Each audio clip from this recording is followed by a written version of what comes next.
আসসালামু আলাইকুম স্টুডেন্টস। গত ক্লাসে আমরা আলোচনা করেছিলাম স্থান, তল, বিন্দু, রেখা এবং রেখাংশ নিয়ে। আজ আমরা আলোচনা করব রশ্মি এবং রেখা, রেখাংশ ও রশ্মির পার্থক্য নিয়ে। রশ্মি, যার একটি প্রান্তবিন্দু আছে কিন্তু নির্দিষ্ট দৈর্ঘ্য নেই, তাকে রশ্মি বলে। এই হচ্ছে রশ্মির একটি প্রান্তবিন্দু এবং তীর চিহ্ন দিয়ে এটি একদিকে চলমান বোঝায়।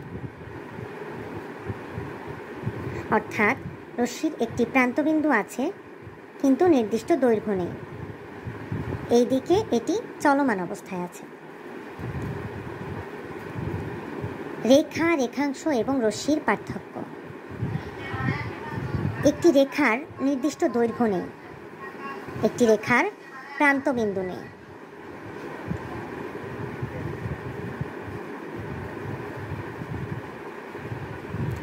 এখানে এবি একটি রেখা, রেখার কিন্তু কোনো প্রান্তবিন্দু নেই, নির্দিষ্ট দৈর্ঘ্য নেই, অর্থাৎ এটি দুই দিকেই চলমান অবস্থায় আছে। এটাকে আমরা এত দূরও ধরতে পারি, আবার এর থেকে বড়ও ধরতে পারি, অর্থাৎ এটি উভয় দিকে চলমান, এর কোনো প্রান্তবিন্দু নেই। এই রেখা থেকে যদি একটা নির্দিষ্ট অংশ কেটে নেই, সেটা হচ্ছে রেখাংশ, অর্থাৎ রেখার অংশ। যে কোনো রেখাংশ বোঝাতে এরকম একটা লাইন বোঝাতে হয়, জাস্ট এ এবং বি, এর কোনো চলমান অবস্থা নেই, দুটি প্রান্তবিন্দু আছে।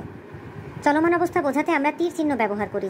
যেহেতু এখানে কোনো তীর চিহ্ন নেই, অর্থাৎ রেখাংশের চলমান অবস্থা নেই, রেখাংশ ফিক্সড। এরপর আসে রশ্মি।